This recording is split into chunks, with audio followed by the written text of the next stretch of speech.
সূরা তাওবার ২৪ নম্বর আয়াত। এই আয়াতে আল্লাহ তাআলা বলেন, কুল ইন কানা আবাউকুম ওয়া আবনাউকুম ওয়া ইখওয়ানুকুম ওয়া আজওয়াজুকুম ওয়া আশীরাতুকুম ওয়া আমওয়ালুন ইকতারাফতুমুহা ওয়া তিজারাতুন তাখশাউনা কাসাদাহা ومساكن ترضونها أحب إليكم من الله ورسوله وجهاد في سبيله فتربصوا حتى يأتي الله بأمره। নবী আপনি বলেন, যদি তোমাদের মা বাবা, যদি তোমাদের সন্তান, যদি তোমাদের ভাই বোন, যদি তোমাদের বিবি, যদি তোমাদের পরিবার, যদি তোমাদের সম্পদ, যদি তোমাদের ব্যবসা, যদি তোমাদের প্রিয় বাসস্থান, কয়টা কথা বলছে? ৮। আল্লাহ তাআলা বলেন, যদি এইগুলা তোমাদের কাছে আহাব্বা ইলাইকুম মিনাল্লাহ, আল্লাহর চেয়ে বেশি প্রিয় হয়, ওয়া রাসূলিহি, রাসূলের চেয়ে বেশি প্রিয় হয়, ওয়া জিহাদিন ফি সাবিলিহি, আল্লাহর রাস্তায় জিহাদ করার চাইতে যদি বেশি প্রিয় হয়, ফাতারাব্বাসু হাত্তা ইয়াতিয়াল্লাহু বিআমরি, অপেক্ষা করো, আল্লাহ তাআলা গজব নিয়ে আসার অপেক্ষা করো। নাউযুবিল্লাহ। মা বাবা, সন্তান, ভাই বোন, স্ত্রী, পরিবার, আত্মীয় স্বজন, সম্পদ, ব্যবসা, প্রিয় বাসস্থান, এইগুলার চাইতে বেশি প্রিয় হতে হবে আল্লাহ, রসুল এবং জিহাদ সবচেয়ে বেশি প্রিয় হতে হবে। তাহলে মৌলিক ৩টা প্রিয় আমাদের সবচেয়ে বেশি থাকতে হবে: ১ আল্লাহ, ২ রসুল, ৩ জিহাদ। যাদের মাঝে এই ৩টা গুণ থাকবে মৌলিকভাবে, যে আপনি ভাইকে আপনি আমি ইমানদার, আল্লাহকে বিশ্বাস করেন, জি, রসুলকে জি, আর জিহাদ হ্যাঁ এটাও আমি করার মানসিকতা লালন করি, এই ৩ বৈশিষ্ট্য একসাথে যার মধ্যে পাওয়া যাবে, আল্লাহ তাদেরকে কোরআনে প্রকৃত খাঁটি সত্যবাদী বলে ঘোষণা করছে। সূরা হুজুরাতের ১৫ নম্বর আয়াতে আল্লাহ বলেন, ইন্নামাল মুমিনুনাল্লাযীনা আমানু বিল্লাহ ওয়া রাসূলিহি সুম্মা লাম ইয়ারতাবু ওয়া জাহাদু বিআমওয়ালিহিম ওয়া আনফুসিহিম ফি সাবিলিল্লাহ। প্রকৃত ঈমানদার হলো তারা যারা আল্লাহকে বিশ্বাস করে, রসুলকে বিশ্বাস করে, যারা জানমাল নিয়ে আল্লাহর রাস্তায় লড়াই করে। আল্লাহ বলেন, উলাইকা হুমুস সাদিকুন, তারাই প্রকৃত সত্যবাদী মুমিন বলে আমি আল্লাহ কোরআনে ঘোষণা করলাম। আল্লাহকে বিশ্বাস করা, রসুলকে বিশ্বাস করা আর জিহাদের নিয়ত জজবাত রাখা, মানে এমন ব্যবসা আপনি করা যেই ব্যবসার লাভ, জাহান্নাম থেকে মুক্তি পাবেন, সব গুনাহগুলা মাফ হয়ে যাবে, চিরস্থায়ী বসবাসের জান্নাত পাবেন, যেটা নিজ দিয়ে তলদেশ দিয়ে নহরসমূহ প্রবাহিত হবে, মনোপুত বাসস্থানের মালিক আল্লাহ বানায়া দিবে, এবং পছন্দ অনুযায়ী আরো অসংখ্য অগণিত নেয়ামত আল্লাহ দান করবে। ২৮ পারা ১১ নম্বর পৃষ্ঠা, সূরাতুস সফফি ১০ থেকে ১৩ নম্বর আয়াতে আল্লাহ বলেন, ইয়া আইয়ুহাল্লাযীনা আমানু হাল আদুল্লুকুম আলা তিজারাতিন তুনজিকুম মিন আযাবিন আলীম তুমিনুনা বিল্লাহি ওয়া রাসূলিহি ওয়া তুজাহিদুনা ফি সাবিলিল্লাহি বিআমওয়ালিকুম ওয়া আনফুসিকুম যালিকুম খায়রুল লাকুম ইন কুনতুম তা'লামুন। হে ঈমানদারগণ, আমি কি তোমাদেরকে এমন একটা ব্যবসার সম্পর্কে বলবো যে ব্যবসা তোমাদেরকে যন্ত্রণাদায়ক আযাব থেকে রক্ষা করবে, মুক্তি দিবে।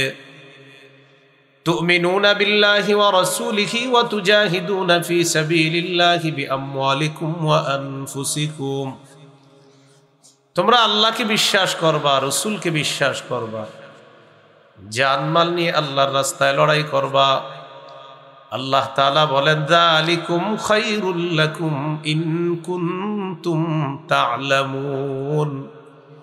আল্লাহ বলেন এটাই তোমাদের জন্য কল্যাণ তোমরা যদি জানতে। ইয়াগফির লাকুম যুনুবাকুম, আল্লাহ বলেন এতে করে তোমাদের লাভ হলো তোমাদের অতীতের যত গুনাহ আছে সব গুনাহ আল্লাহ মাফ করে দিবেন।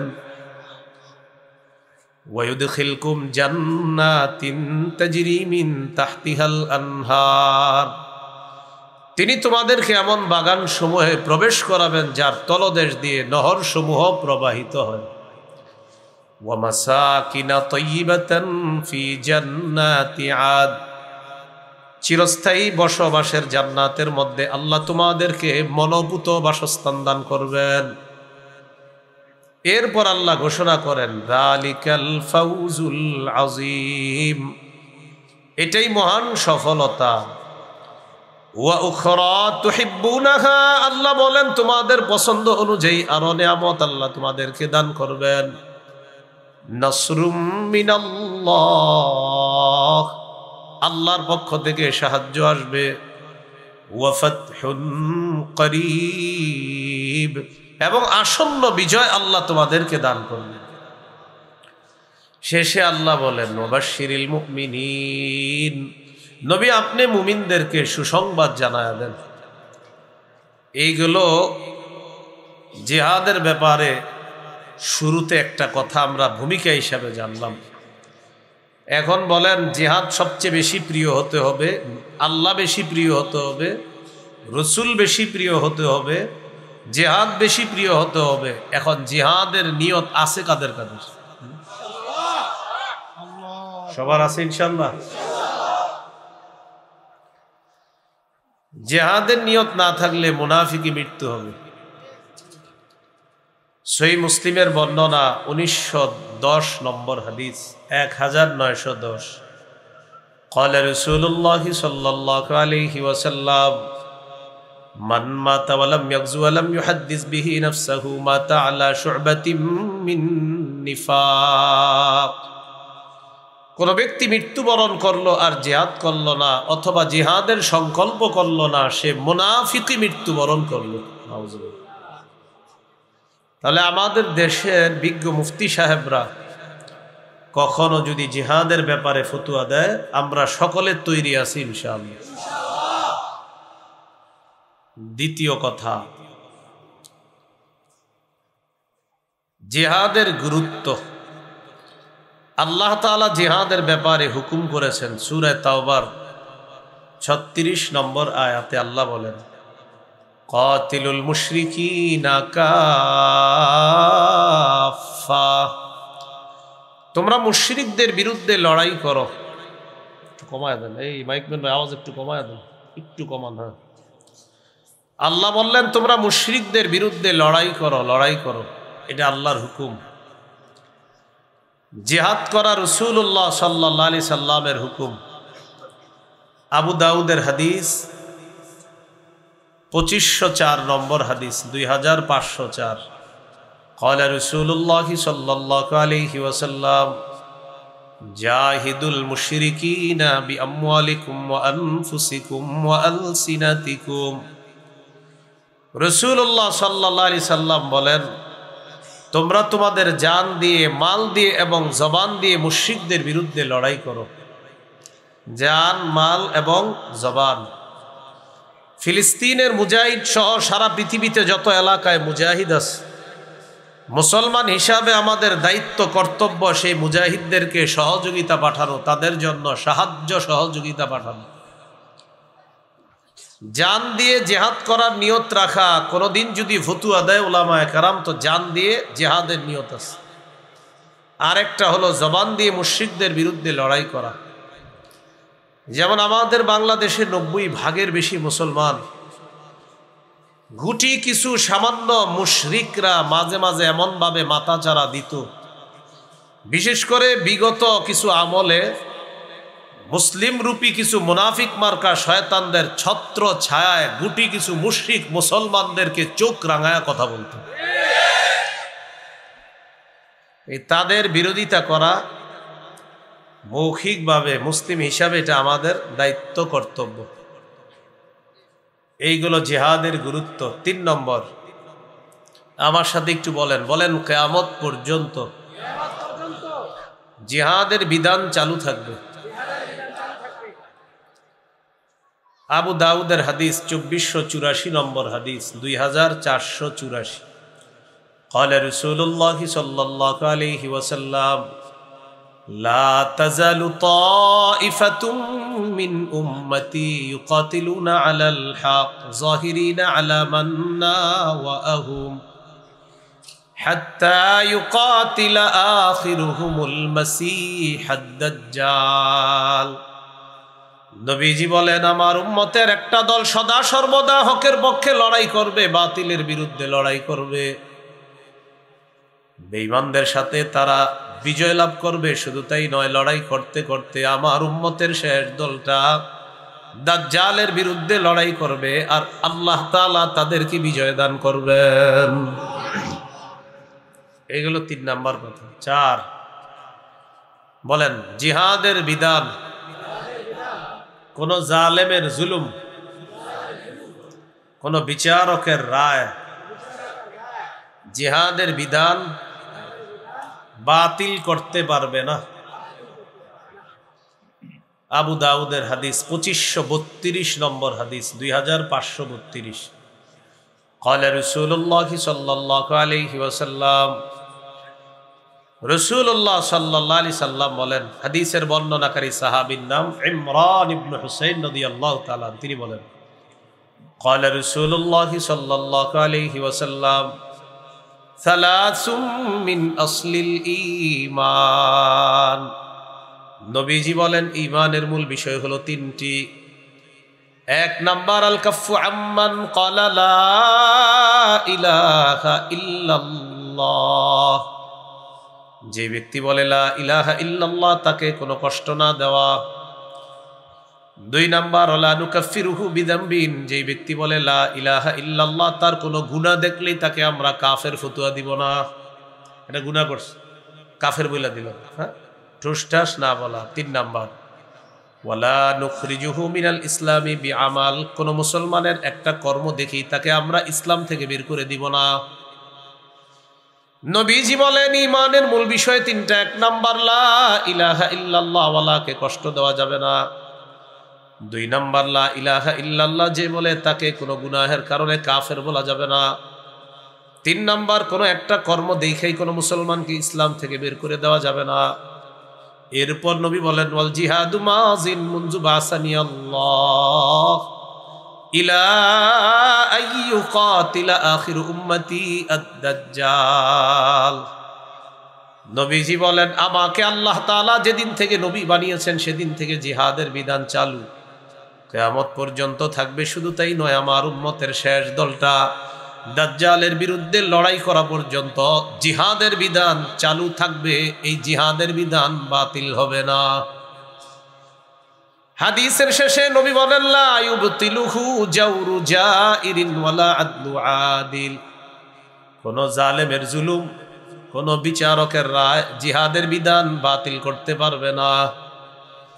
বিশেষ করে 90 ভাগের বেশি মুসলমান আমাদের এই দেশের মধ্যে পবিত্র জিহাদের এই বিধান, এটা নিয়ে যদি কোনো উল্টাপাল্টা কথা অথবা কোনো বিচার ব্যবস্থায় কোনো ঝামেলা হয়, আর যদি কেউ বলে জিহাদ নিষিদ্ধ, মুসলমানরা পাল্টা বলবে, যে বলবে জিহাদ নিষিদ্ধ আমাদের দেশ থেকে সেই নিষিদ্ধ। এটা আসলে ঠিক, এটা রেডিমেড ঠিক না, কিন্তু রেডিমেড ঠিক বুঝেননি, মানে মাহফিলে আমরা হুদাই ঠিক কই অনেক সময়, এটা কিন্তু বাস্তবেই ঠিক। জিহাদের বিধান কোনো জালেমের জুলুম বাতিল করতে পারবে না, কোনো বিচারকের রায় বাতিল করতে পারবে না। কোনো বিচারক যদি জিহাদের বিরুদ্ধে সিদ্ধান্ত দেয়, রায় দেয়, আর সেটা যদি আমাদের দেশে হয়, আমরা তাকে নিষিদ্ধ করে দিব ইনশাআল্লাহ। এইগুলো 4 নাম্বার কথা। 5, জিহাদের ফজিলত। সহিহ বুখারীর বর্ণনা 3123 নম্বর হাদিস। عن أبي هريرة رضي الله تعالى عنه قال قال رسول الله صلى الله عليه وسلم তাকাফফালাল্লাহু লিমান জাহাদা ফি সাবিলিল্লাহ লা ইউখরিজুহু ইল্লাল জিহাদু ফি সাবিলিহি ওয়া তাসদীকু কালিমাতিহি বিআইয়ুদখিলাহুল জান্নাহ আও ইয়ারজি'হু ইলা মাসকানিহি আল্লাযী খারাজা মিনহু মা মা নালা মিন আজরিন আও গনীমা। কোন ব্যক্তি জিহাদের উদ্দেশ্যে বের হয়েছে, তার নিয়ত আল্লাহর রাস্তায় জিহাদ করবে আল্লাহকে খুশি করার জন্য, আর জিহাদের যে পুরস্কার আল্লাহ ঘোষণা করছে এগুলোও সে বিশ্বাস করে, এই ব্যক্তির ব্যাপারে আল্লাহ দায়িত্ব নিয়ে নেয়। হয়তো তাকে শহীদ বানিয়ে জান্নাতে পৌঁছায়া দিবেন, না হয় আল্লাহ তাআলা দায়িত্ব নেয় তাকে গাজী বানিয়ে প্রচুর গনিমতের মাল সম্পদ সহ তার ঘরে তাকে আল্লাহ পৌঁছায়া দিবেন। সহিহ মুসলিমের বর্ণনা 1878 নম্বর হাদিস, 1878। এই হাদিসটা শোনার আগে বুঝেন। দেখেন, আল্লাহু আকবার। আমি নামাজে দাঁড়াইলাম, আমি রোজাদার, আমি নামাজ পড়তেছি, আমি অবিরত কোরআন তেলাওয়াত করতেছি। তার মানে ক্লান্তিহীন নামাজ, ক্লান্তিহীন রোজা, ক্লান্তিহীন কোরআন তেলাওয়াত। এই ব্যক্তির যেই পরিমাণ সওয়াব, যে কোরআন তেলাওয়াত করতেছে, নামাজ পড়তেছে, রোজা রাখতেছে, কোনো ক্লান্ত হয় না, তার যেমন সওয়াব। রাসূলুল্লাহ সাল্লাল্লাহু আলাইহি সাল্লাম বলেন, মাসালুল মুজাহিদি ফি সাবিলিল্লাহ কামাসালিস সাইমিল কাইমিল কানিতি বিআয়াতিল্লাহ লা ইয়াফতুরু মিন সালাতিন ওয়ালা সিয়ামিন হাত্তা ইয়ারজিআল মুজাহিদু ফি সাবিলিল্লাহ।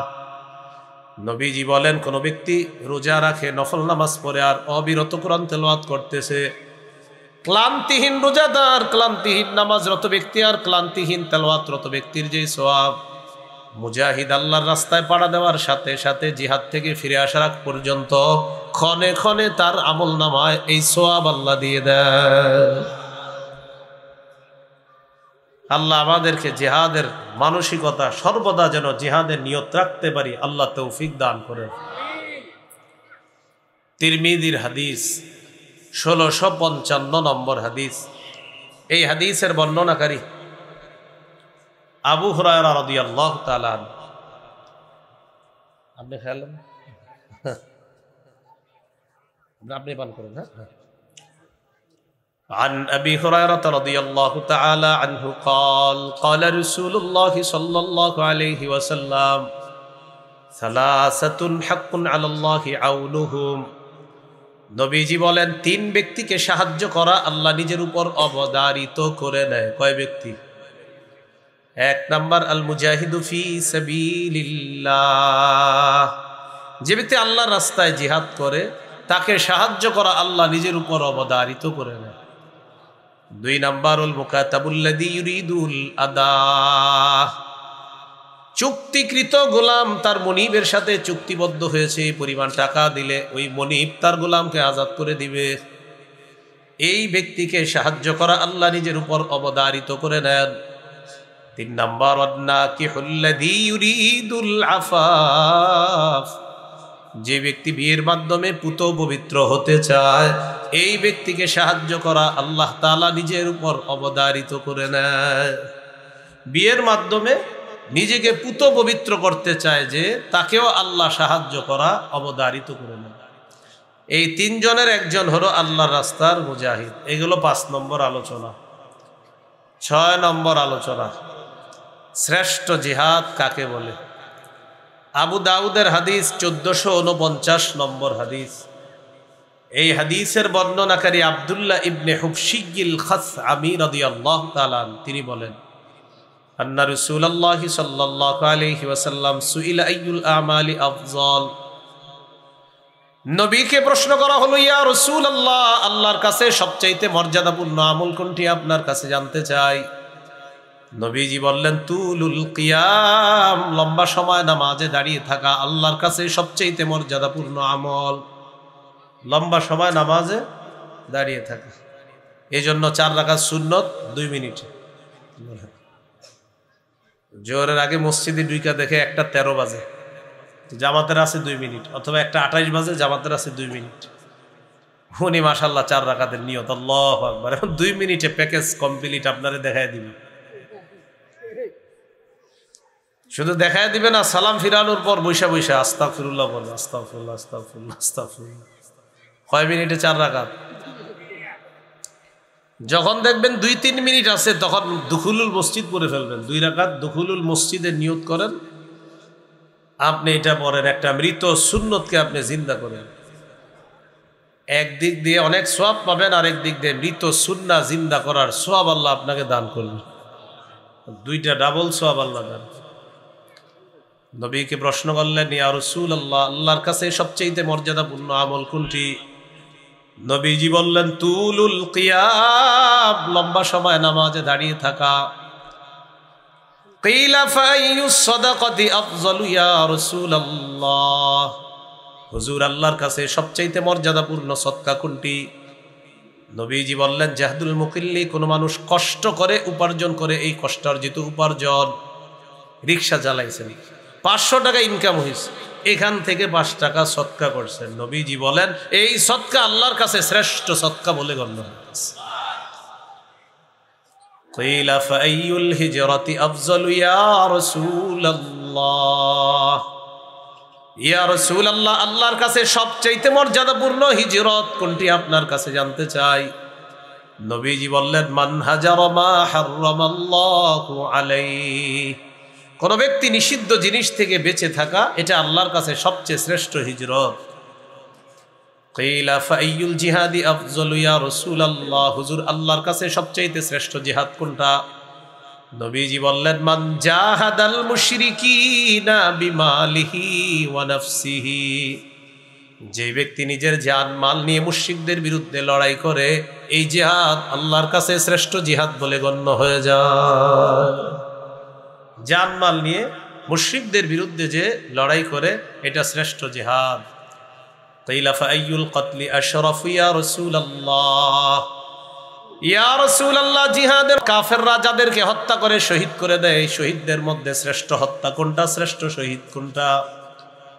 নবীজি বললেন, মান উহরিকা দামুহু ওয়া উকিরা জাওয়াদু, যেই ব্যক্তিকে শহীদ করা হয়েছে এবং তার বাহনটাকেও শহীদ করা হয়েছে, অর্থাৎ বাহন সহ যদি শহীদ করা হয়, এই শাহাদাতটা আল্লাহর কাছে সবচেয়ে মর্যাদাপূর্ণ শাহাদাত হিসেবে গণ্য। তো এই যুগে আপনি জেহাদে গেছেন, মনে করেন প্লেন নিয়ে, কি নিয়ে? এটা আপনার বাহন। আপনি গাড়ি নিয়ে গেছেন, এটা আপনার বাহন, এটা সহ আপনাকে যদি শহীদ করা হয়, এটা শ্রেষ্ঠ শাহাদাতের মর্যাদা লাভ করে। তাহলে শ্রেষ্ঠ জিহাদ, এই হাদিসে বললেন মুশরিকদের বিরুদ্ধে লড়াই করা সবচেয়ে ফজিলতপূর্ণ জিহাদ বললেন রাসূলুল্লাহ সাল্লাল্লাহু আলাইহি ওয়াসাল্লাম। 7 নাম্বার, জিহাদের ময়দানে আঘাতপ্রাপ্ত হওয়া। তিরমিজির হাদিস, 1656 নম্বর হাদিস। عن أبي هريرة رضي الله تعالى عنه قال قال رسول الله صلى الله عليه وسلم لا يكلم أحد في سبيل الله والله أعلم بمن يكلم في سبيله إلا جاء يوم القيامة واللون لون الدم والريح ريح المسك। নবীজি বলেন, কোন ব্যক্তি জিহাদের ময়দানে গিয়ে যদি আঘাতপ্রাপ্ত হয়, আর কে আঘাতপ্রাপ্ত হবে এটা আল্লাহ তাআলা ভালো জানেন। কিয়ামতের ময়দানে এমন অবস্থায় উঠবে, তার রং হবে রক্তের রং, আর তার আঘাতের জায়গা থেকে মেশক আম্বরের ঘ্রাণ বের হবে। কোন ব্যক্তি জিহাদের ময়দানে আঘাতপ্রাপ্ত হয়েছে, এই আঘাতের কারণে কিয়ামতের মাঠে তার রং হবে রক্তের রং, আর তার ক্ষতস্থান থেকে মেশক আম্বরের ঘ্রাণ বের হবে। 7 নাম্বার, জিহাদের ময়দানে শহীদ হওয়া। বলেন কি হওয়া? তিরমিজির হাদিস, 1661 নম্বর হাদিসের বর্ণনা। এই হাদিসের মধ্যে আছে, মা মিন আহাদিম মিন আহলিল জান্নাতি ইয়াসুরুহু আইয়ারজিয়া ইলাদ দুনিয়া গায়রুশ শাহীদ فإنه يحب أن يرجع إلى الدنيا يقول حتى أقتل 10 مرات مما يرى مما أعطاه الله من الكرامة। নবীজি বলেন জান্নাতের মধ্যে যারা থাকবে তাদের কেউ দুনিয়াতে আসতে চাইবে না, শুধু শহীদ ছাড়া। শহীদ দুনিয়াতে আবার আসতে চাইবে। দুনিয়াতে আসার পর শহীদ বলবে আমাকে শহীদ করা হোক, আবার আমাকে জিন্দা করা হোক, আবার আমাকে শহীদ করা হোক, আবার আমাকে জিন্দা করা হোক। এইভাবে আমাকে যদি 10-12 শহীদ করতে হয়, আমি 10 বার শহীদ হওয়ার জন্য প্রস্তুত আছি। কেন? নবীজি বলেন সে আল্লাহর কাছে যেই পুরস্কার পেয়েছে শহীদ, শহীদ চাইবে আমি বারবার দুনিয়াতে যাব, আবার আমাকে শহীদ করা হবে, আমি বারবার আল্লাহর কাছে শাহাদাতের পুরস্কার নিতে চাই। এই গেল 7 নাম্বার।